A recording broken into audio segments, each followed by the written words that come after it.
This is WKYT This Morning. Good morning. Thanks so much for joining us. I'm Michelle Chamberlain. And I'm Bill Bryant, and we're glad you're with us. It's Hump Day, Wednesday, April 6th. Now at 6, a state audit finds several problems with the Madison County Fiscal Court, what we've uncovered, and how the county is addressing the issues. Also on WKYT this morning, you'll hear from neighbors who knew the 3 people found dead hours after an eastern Kentucky apartment was destroyed by fire. And find out when a Kentucky attorney accused of defrauding the government out of millions of dollars will be heading back to court. We have 30s and 40s this morning. It's not as cold as we were yesterday morning. Still pretty chilly, though. Good news is we're starting off dry. Bad news is we're going to finish the day on a wet note with that gusty rain in the forecast. I'm going to talk all about that coming up. Wet and wind and chilly. Not what you hope to hear the first week of August, right? Little April, right? All right. Woo, it's still early for me. I have some little caffeine here. Yeah, we're glad you're with us this morning. Let's get right to the news. A newly released audit of the Madison County Fiscal Court reveals numerous problems with the county's finances. Most of the issues deal with the previous administration, but as WKYT's Mark Barber is about to explain to us live this morning, the problems span over several years. He's joining us live from Richmond now with more details about that. Mark? Good morning, Bill. And as we've been looking through the audit this morning, it appears as if the main concern in the state audit is the lack of financial control over the county's CSEP program. Now, the Chemical Stockpile Emergency Preparedness Program is overseen by the Emergency Management Agency. The lack of financial oversight was underscored when a former bookkeeper named Tamara Phelps embezzled more than $300,000 from the agency's program. The audit found that the theft included the purchase of 59 iPads, several repairs to a vehicle that was not owned by the county, and reimbursement for out-of-state travel expenses when Phelps was clocked in on county property. How could all of that happen? Well, CSEP is a federal agency, so county leaders say its dollars are not scrutinized as closely as other programs that have more local control. Now, the judge executive says he is following the county, or rather the audit's recommendation, so he is putting in place more reviews and more approval controls so that this does not happen here in Madison County again. Live in Richmond, Mark Barber, WKYT. Mark, thank you very much. Investigators have now identified the 5 people who were killed in a tourist helicopter crash in the Smoky Mountains of East Tennessee. The helicopter crashed Monday and burst into flames near Sevierville and Pigeon Forge. Police say the pilot was 38-year-old Jason Dahl of Tennessee. The passengers were 49-year-old Jonah Morvant of Tennessee and her 18 and 22-year-old children who lived in North Carolina. Police say a 21-year-old Texas man was also on board. Federal investigators say they still don't know exactly why the helicopter crashed. Coming up at 6:30, a WKYT exclusive interview. You'll hear from a Kentucky couple who was on that same helicopter just an hour before it crashed. Investigators have recovered 3 bodies from the rubble of a massive fire in Lee County. This morning, neighbors are talking about the victims who were killed. WKYT's Caitlin Sittner is at our live desk this morning with their reaction. Good morning, Caitlin. Good morning, Michelle. We still don't know who those victims are in yesterday's apartment fire, but friends say it was a woman who lived upstairs and a couple who lived in another apartment. They say that couple had been expecting a baby. Investigators knew early on 3 people were missing. It was late Tuesday night when the fire chief says crews found the bodies in the apartment building on Golf Course Road.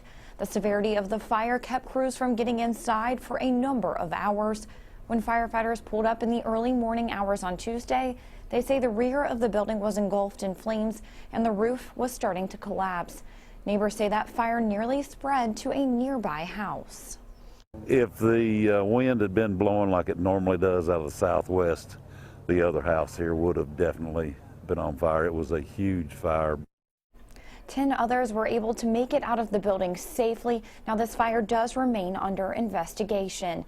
At the live desk, Caitlin Sittner, WKYT. Thank you, Caitlin. Now we're tracking a death investigation in Laurel County where the sheriff's office says a man was found dead inside a home there. Deputies say people who live at the home on Robinson Creek Road found 30-year-old Anthony Johnson dead in a bedroom. Police say he had head trauma, but the exact cause of death has not been released. Investigators claim a Kentucky attorney and a psychologist bilked more than $600 million from the federal government in a Social Security's disability scheme. Eric Kahn and Alfred Adkins are accused of working with Social Security Judge David Daugherty to get the money from the Social Security Administration for Kahn's clients over a 9-year period. Kahn faces 18 charges, including fraud and money laundering. Adkins is facing 4 charges. An attorney for 2 women who reported Kahn to authorities years ago says they have been waiting a long time to see Kahn in court. I mean, they reported this to the Office of Inspector General, Social Security Administration, and begged them to do something with it when they first started seeing the conduct taking place. And so I think last night was a sense of relief for them. The judge released Adkins on bond, but Kahn is still in custody this morning, pending a detention hearing that is set for tomorrow. We've learned that he is being held in the Grayson County Detention Center. Prosecutors said they fear Kahn could be a flight risk, and there's a warrant out also for Daugherty's arrest. We have learned that Hancock's Fabrics will soon close both of its Lexington locations. The stores are on Southland Drive and on Richmond Road. Hancock Fabrics is closing all of its stores nationwide. The company filed for bankruptcy 2 months ago and plans to begin liquidating merchandise soon. Now, your zone-by-zone forecast with meteorologist Micah Harris. Temperatures are now increasing as we're getting those winds out of the south and southwest. When I walked in here this morning, we were actually in the upper 30s in Richmond.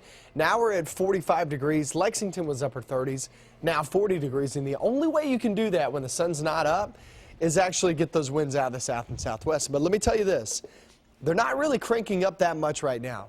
Later on this afternoon, it's going to be anywhere from 25 to 45 miles per hour. So it's going to be very gusty once we hit the afternoon hours. So that's one thing that a lot of people will be talking about. The next thing, temperatures skyrocketing right there around 64 degrees later on today. The next thing is, some rain. So we have gusty winds. We have those temperatures warming very rapidly and also some rain moving on in. From 3 to 6 p.m., expect those showers off into the evening and nighttime hours. So that's when the line of thunderstorms move on in. Are we expecting severe weather out of this? No. Maybe a strong storm, but no severe weather expected out of this one as it travels on through. It's not really that strong of a system. So here's your 3 to 6 p.m. There are your showers, especially the I-75 corridor and back toward the west. If you are in eastern Kentucky, guys, you won't be seeing rain for the most part. Most of us in eastern Kentucky will not see rain until we hit after dark. So you got to get off toward the evening and nighttime hours to actually see some of this rain. And some of us won't see it until maybe even midnight, the farther east you are. They're in the line of thunderstorms right along 75, anywhere from 7 p.m. to about 10 p.m. And then they make their way through as a lot of us are in bed. They're late that night and off into the early morning hours. It moves on out. Once that moves out, look at the cool air rush on in. Look at the winds from the northwest keep pumping in that moisture from the lakes, and they're really giving us a few showers to deal with on Thursday. We travel off into Friday, and it's the same story, just a different day. Good news here is the system is lacking that push, that punch early on. So that allows those temperatures to be there in the lower to mid 40s, which means rain instead of snow. Maybe some snow overnight Friday night and into Saturday morning. Still not expecting a big issue out of this. Micah Harris, WKYT. You can find me on Facebook as Pat Howard. Really, really neat shot of some deer out in the field just kind of running around. Really cool shot. She always sends me great shots. We appreciate that, Pat. And one of those awesome sunrises we had yesterday, and that was from Danville. That's Boyle County. Really good shot. And once again, that's on my Facebook page, and also sitting there. Twitter, I'll be showing those pictures here in just a few minutes. So all in all, it's a pretty active forecast. You can see traffic as of right now looks pretty good, but Officer Don's going to get us updated on that in just a few minutes. Yeah, here he is. Good morning, Officer Don. Good morning. Well, no wrecks in the way. That's the great news. You just had to look at the overall traffic view around Lexington. Inbound Nicholasville Road looks good, so does Harrodsburg Road, and pretty much we're good to go on the circle as well. Let's get a quick look at our drive times this morning. And as far as coming in from Nicholasville, it should be a short hop, 12 to 14 minutes. Inbound from Winchester on 64, traffic's moving great. and no problems right now from Richmond. You're about 30 minutes across that Clays Ferry Bridge. We'll keep you up to date throughout the morning. Now back to you in the studio. All right, Don, thank you so much. Everybody take their gear along today. You need sunglasses early, it sounds like. Yes, and get out and enjoy the first half of the day. Exactly. Before it gets ugly. Yeah, with the wind and all of that, it sounds like it's going to be an interesting few days ahead. WKYT this morning on the air with the latest, and we're glad to have you with us this morning. Coming up on 6:10. The front runners for president hit speed bumps in Wisconsin in their bids for the White House. The latest on campaign 2016 in 3 minutes. And comedian Amy Schumer is not laughing about being featured in Glamour magazine. Why her picture has sparked a sizable debate. Good morning. Welcome back to WKYT this morning. Your time is 6:13. Ted Cruz and Bernie Sanders are the winners in Tuesday's Wisconsin presidential primary. Cruz quickly pivoted toward the general election after his victory over GOP frontrunner Donald Trump. His rival issued a statement calling Cruz a, quote, Trojan horse, being used by the party bosses attempting to steal the nomination. Democrat Hillary Clinton took to Twitter to congratulate rival Sanders. Together, we will win a majority of the delegates, and together, we will beat Hillary Clinton in November. I believe we've got an excellent chance to win New York and a lot of delegates in that state. Clinton and Sanders will debate in New York next Thursday ahead of that state's primary, which is coming up on April 19th with a lot of delegates at stake. Mississippi's governor has signed a law allowing businesses to refuse service to gay couples based on religious beliefs. The law includes churches, religious charities, and privately held businesses.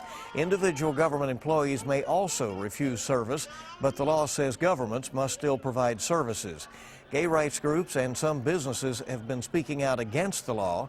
The governors of Vermont and New York have already banned official state-funded travel to Mississippi because of the new law. Firefighters in Oklahoma are trying to contain multiple wildfires burning across the state. At least one has already burned thousands of acres and is threatening homes and businesses. Officials say strong winds and dry conditions are fanning the flames. Comedian and actress Amy Schumer has a big problem with a new edition of Glamour magazine. Schumer called out the magazine after she was featured in the special issue geared toward plus-size women. Serene Branson has the details and what women and men are saying about the controversy. It just feels very natural. Comedian Amy Schumer isn't laughing off her feature in this special edition of Glamour magazine. It's a bonus issue geared toward plus-size women. She took to social media. I think there's nothing wrong with being plus-size, beautiful, healthy women. Plus-size is considered a size 16 in America. I go between a size 6 and an 8. At Glamour Mag put me in their plus-size issue without asking or letting me know. Women and men weighed in. No way. There's no way. She's the same size as me, and I don't think I'm plus size. She's attractive and funny, and that makes her more attractive. Amy's awesome. She looks good, and I would love to be featured in the plus size feature. Glamour said they love Schumer. That's why they featured her and are sorry if they offended her. The cover line on this special edition, which is aimed at women size 12 and up, simply says women who inspire us. The edition did not describe her as plus size. A rep for Schumer said she was unavailable for comment tonight, but the actress did tweet out this video of her in a bikini with the caption, "Bottom line seems to be, we're done with unnecessary labels." All right, interesting controversy there. The time this morning coming up on 6:17, the largest ever healthcare merger is reportedly dead. The Wall Street Journal says drug giant Pfizer is ending its $160 billion plan to take over Allergan.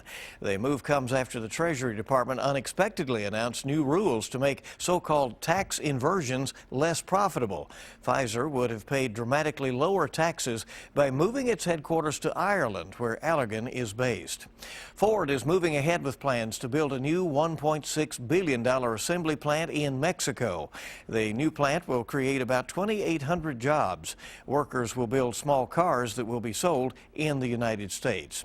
With baseball season upon us, ever wonder how much a day at the ballpark really costs? Turns out the average price for 2 tickets, 2 hot dogs, beers, and parking costs almost $80. And catching a game at Fenway Park is the most expensive, costing $157, followed by Wrigley Field in Chicago and Yankee Stadium in New York. 36 million Americans are planning to renovate their homes within the next year. And a new study from Bankrate.com finds that while home ownership is the lowest among millennials, they are also the most likely to plan home improvements. The study also finds that homeowners with low income and less education are just as likely to renovate as those with higher income and more education.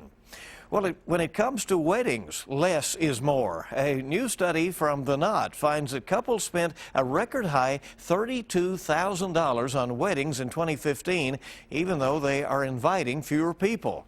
Another trend, fewer couples are having those so-called destination weddings. So some interesting trends that have been spotted out there, Michelle. $32,000 on a wedding. With not so many guests. Can you imagine? Right. Let's just save that money and buy yourself your first house. What about that? WKYT This Morning is just getting started. Spending a weekend in a library sounds peaceful unless you're the only one there and you're alone, trapped in the dark. How that happened to one woman in Texas in 6 minutes. And we're looking across the region. We are pretty dry right now. Nothing going on at this moment, but we are tracking some showers and thunderstorms heading our direction. When do they move on in? How that is going to affect our day? I'll have that coming up. And the stars and stripes are there brightly flowing in the wind this morning in Lexington, and that is at Wood Hill along New Circle Road as we get this Wednesday underway. So good to have you with us here on WKYT This Morning. Good morning. Welcome back into WKYT This Morning at 6:22 on what's going to be a windy Wednesday. So keep that in mind as you plan for your day. Yes, you will need a coat. Moving on to the news. Investigators have recovered 3 bodies from a Lee County apartment building that were destroyed in a fire. That's what's trending at this hour. The Lee County Fire Chief says crews found the bodies last night in the rubble of the building on Golf Course Road in Beattyville. Neighbors tell us the victims are a couple who lived on the first floor and a woman who lived upstairs. We're tracking a death investigation in Laurel County. The sheriff's office says Anthony Johnson was found dead inside a home on Robinson Creek Road. All police are telling us this morning is that Johnson had head trauma.